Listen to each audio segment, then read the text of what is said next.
pediatría, digamos, el tema en el que me he como quedado en todo lo de fármaco.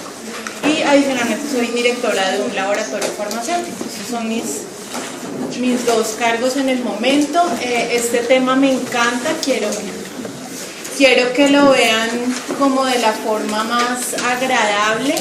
La farmacología siempre se enfoca en ser como una de las materias ladrillo, y ahorita pues yo sé que ustedes están enfocados en el tema de la obstetricia y el embarazo, en las semanas, en atender partos. Esta parte es realmente muy importante en farmacología. Los pacientes en la etapa gestacional y en la etapa pediátrica, en mi opinión, son los pacientes que realmente más cambios presentan y más diferencias farmacocinéticas y farmacodinámicas tienen. Entonces, la idea es que ustedes salgan de acá con un enfoque importante para cuando salgan a hacer su rural, cuando sean médicos generales, y los que se especialicen en gineco tengan después esa visión de la farmacología en la mujer. Entonces, cuando hablamos de las mujeres gestantes, siempre tienen que tener en mente para todo, hasta para hablarles. Una cosa muy importante, y es que es el paciente, como yo le digo, pague uno, lleve dos. ¿Listo? Tienen dos pacientes ahí. Todo lo que se haga en la mamá repercute en el bebé. Incluso cómo la saluden, cómo le hablen, cómo la atiendan, cómo se atienda el parto, si la consienten, si no la consienten, si le tienen paciencia o no. Siempre piensen que allá dentro de la barriguita hay un bebé. Bueno, es un binomio. Y vamos a hablar entonces de lo que es la definición de un teratógeno. La palabra teratógeno viene de génesis de monstruo. Quiere decir que en la antigüedad, cuando un niño nacía con malformaciones, lo llamaban teratógenos por eso, porque se había generado un monstruo en ese embarazo. Era lo que ellos, digamos, que veían en ese bebé. Si lo traemos a la definición científica, es todo agente ambiental capaz de desviar el desarrollo hacia la anormalidad. Entonces ya cuando le metemos aquí la palabra ambiental, ya metemos fármacos y todo lo demás que pueda pasar. Pueden ser físicos, químicos o biológicos. Y cuando hablamos del efecto que tienen, vamos a hablar de efectos congénitos, de trastornos del crecimiento, de déficit funcionales del comportamiento e inteligencia. Entonces no solamente es el niño que nazca con una malformación, sino es el niño que nazca de un tamaño menor, nazca de un tamaño mayor, tenga alguna dificultad en cuanto a su desarrollo y crecimiento. No sabemos si de pronto ese niño que por alguna razón tiene un déficit cognitivo a los 3, 4 años en el jardín infantil fue por alguna cosa que le pasó a la mamá en el embarazo, que pudo ser o un medicamento o una enfermedad o cualquier otra situación. Entonces, es para que tengan claro que teratógeno es una cosa muy amplia, tanto de causas como de efectos.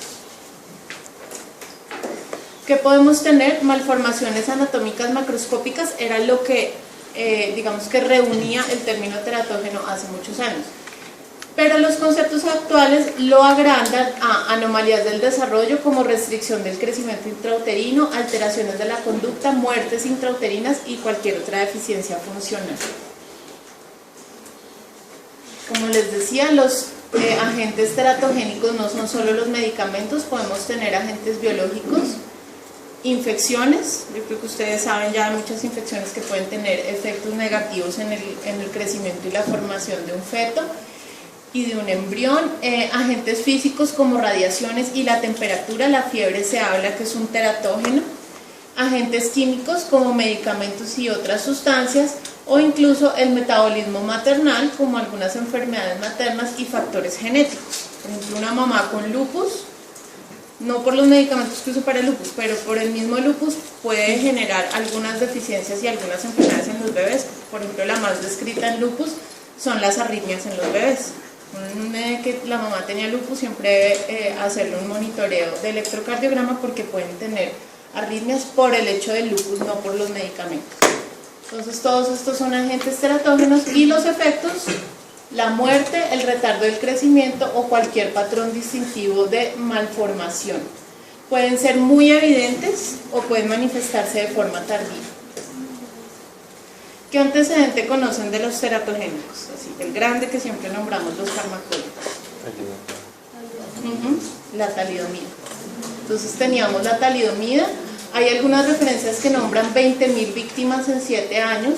Son estos niños que eran llamados los niños de la talidomida.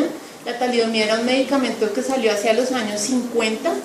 Era un medicamento con un efecto un poco antinauseoso, un poco como para el mareo. La indicación principal no era maternas, pero a quien se le terminó dando a las maternas. O sea, no era que ellas lo tomaran casualmente por alguna razón, sino que iban al ginecólogo y decían, mire, tengo mareos, náuseas, no sé qué, y le daban talidomida a todas las mamás, sobre todo en Europa. En Estados Unidos no pasó mucho porque allá había más control y porque talidomida no tenía estudios realmente en embarazadas. Entonces, cuando uno lee talidomida siempre se basa hacia el lado de Europa, porque todo fue allá. Se exportó a muchos países con muchos nombres, entonces por eso hay datos que no están como muy... Por eso les digo, hay sitios donde dicen 5.000, 6.000, 7.000. Yo he encontrado que hasta 20.000 víctimas porque duró 7 años en el mercado sin restricción para maternas. Esos niños ahora son estos adultos. Entonces ahí es cuando uno ve que lo que pasó allá, miren en lo que va a pasar. Esta foto es como del año pasado o antepasado, que fue cuando el laboratorio farmacéutico que fabricó talidomida por primera vez salió a pedirles disculpas a todos estos pacientes. Es una foto realmente reciente. Entonces, esos son los niños de la talidomida hoy en día. ¿Qué tenemos actualmente? El 50-80% de los embarazos requieren algún tipo de formulación de un medicamento. Por patologías previas un 5%, y el resto son o por anormalidades de la gestación o por enfermedades fetales o por alguna cirugía materna que se tenga que realizar durante la gestación, sacando de ahí el tema de la cesárea. Adicionémosle a eso el problema de la autoformulación. ¿Listo? Entonces ya este 50-80% va a llegar a un poco más, porque esto digamos que es lo que no tiene uno muy entre las cifras. ¿Cuáles son los medicamentos más frecuentemente consumidos? Las vitaminas y minerales, que pues todos sabemos que parte del plan de promoción y prevención es vitaminas y minerales. Los antiácidos, por ese tema de que las mamás siempre tienen náuseas, vómitos, reflujo, etc.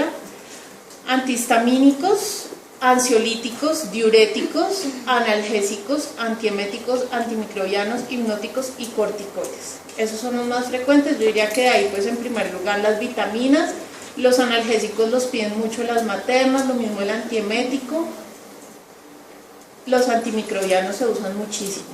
Bueno, pero cualquiera de estos medicamentos, y sobre todo cuando ya nos metemos al tema de la autoformulación, por ejemplo los antihistamínicos, entonces la señora se va y compra Noxpirin porque piensa que Noxpirin no tiene nada ni pasa nada, y resulta que Noxpirin tiene loratadina, tiene fenilefrina, tiene otra cantidad de sustancias que ella no está teniendo en cuenta. Entonces, ¿qué tenemos durante las etapas del embarazo? Vamos a tener, y ahorita lo vamos a ver en una gráfica más clara. Entonces, del lado izquierdo vemos la primera etapa del embarazo. Ahí no va a pasar casi nada. ¿Por qué? Porque es una etapa muy temprana, en la que las células están en un proceso muy importante de regeneración, tienen una capacidad muy fácil de hacer recambio. Entonces, cuando pasa algo en esa etapa, o se pierde el embarazo, o se renueva muy fácilmente y al bebé no le pasa nada en la primera etapa. Ya vamos a ver hasta qué semana va. Cuando llegamos a la etapa de la organogénesis, ya vamos a entrar en un tema muchísimo más complicado, porque ahí es cuando van a hacer digamos que un efecto más dañino. Y luego cuando llegamos a la parte de diferenciación histológica y maduración de las funciones, entonces esos son los efectos que vamos a ver en el bebé cuando hay un teratógeno ahí. Acá está un poquito más bonita, entonces esa primera etapa es esta. Entonces fíjense, es el periodo de división e implantación del cigoto y del embrión bilaminar. ¿Qué pasa en esa etapa? No se producen anomalías congénitas, es muy raro. La exposición puede producir un daño tan absoluto que no se implante y la pérdida del embarazo sea inadvertida. Entonces la señora tiene 2 semanas de embarazo, se tomó alguna cosa y el embarazo se pierde y ella no se da ni cuenta. Esa es una de las opciones. O la otra opción es que la capacidad de regeneración celular sea tan importante que no le pasa nada al embrión y el embarazo sigue su curso normal y no hubo ningún problema, porque está en una etapa en que las células están realmente activas haciendo reemplazo celular, entonces no hay problema. Se llama así el fenómeno del todo nada, o se pierde o no le pasa nada al embarazo. Luego ya vamos pasando a las siguientes etapas del embarazo y fíjense cómo en esa franja de allá más o menos hasta acá, hasta la semana 7, todos los órganos tienen esta partecita azul un poco más oscura, que es cuando están en un proceso muy importante de formación y es un periodo muchísimo más sensible a los teratógenos. Es la parte que está en ese color que dice más sensible. Nosotros los tenemos acá. Acá están entonces sistema nervioso central, corazón, miembros superiores. Fíjense que tercera, cuarta semana sobre todo son muy importantes y acuérdense que cuando uno mira todo lo del bebé, los genitales son de lo último que empieza a descender y a formarse, el paladar, que es ya cuando se da el cierre final, esas están un poquito más tardías, pero más o menos si uno hace ahí un promedio ahí de la tercera como hacia la 9ª semana, es una etapa bastante sensible. Y de ahí en adelante hay un periodo menos sensible, pero que aún sigue siendo susceptible de algunas malformaciones, o ya no, de pronto el daño no es en la formación, sino en la función del órgano o en el tamaño. Muy bueno. Entonces, lo otro importante durante el embarazo es los cambios que va a tener la mamá. ¿Listo? No es lo mismo tomarse un medicamento a una señora que no está embarazada a una señora que está embarazada, porque sabemos que ellas van a tener muchísimos cambios.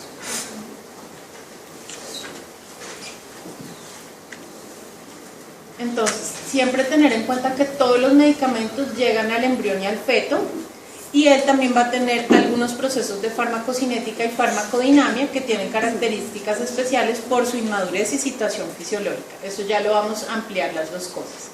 ¿Cuáles eran los procesos farmacocinéticos? Absorción, distribución, metabolismo y yo llamo al doctor Bustamante y le digo que ya se les olvida, que venga y les dé otra clase. Bueno, entonces absorción, distribución, metabolismo y eliminación. ¿Qué tenemos de diferencias en la absorción? En la vía oral, el pH de la saliva puede llegar hasta 6. ¿Listo? Es un pH diferente. El estómago está menos ácido, en un 40% menor. La motilidad intestinal está disminuida por dos razones. Una por la progesterona y la segunda, pues a medida que aumenta el embarazo, el hecho del tamaño del bebé nos va a tener el intestino ahí como un poco más quietico, no va a permitir que se mueva tan fácilmente, y lo mismo el estómago. Y otro tema es que las mamás consumen antiácidos. Bueno, así sea Milantar, lo que sea que se tomen, esto nos va a hacer que haya interacciones medicamentosas. En la vía inhalatoria, entonces, digamos que es una vía que pues, uno la utiliza mucho más fácilmente. Hay muchas mamás con asma que durante el embarazo hacen crisis asmáticas. El gasto cardíaco y el flujo sanguíneo están aumentados durante la gestación, entonces digamos que existe la posibilidad de que se vaya un poco más rápido el medicamento. Y también ellas hacen hiperventilación, sobre todo al final del embarazo, porque la pancita no deja que el pulmón se expanda tantísimo, entonces las embarazadas siempre tienen una frecuencia respiratoria un poco aumentada con respecto al promedio que tenemos de un adulto, porque el pulmón tiene que hacer más veces porque no puede expandirse bien hacia abajo por el tamaño del bebé. Entonces eso nos afectaría a la vía inhalatoria, que realmente no es que tenga muchísima implicación. En cuanto a la distribución, tenemos que la velocidad de perfusión está determinada por el gasto cardíaco. Ellas tienen un gasto cardíaco aumentado, el agua corporal total va a estar aumentada, eso también nos va a afectar la distribución de los medicamentos que sean hidrosolubles. Va a haber menores concentraciones plasmáticas del medicamento por disminución en la capacidad de transporte de la albúmina plasmática. Entonces, el hecho de que ella tenga más agua quiere decir que está más diluida en todo sentido, Entonces también digamos que proporcionalmente está un poco hipoalbuminiémica y el medicamento va a estar más libre por ahí, no pegado a proteínas, entonces la concentración plasmática va a ser menor. Si yo necesito, por ejemplo, un antibiótico que tenga una buena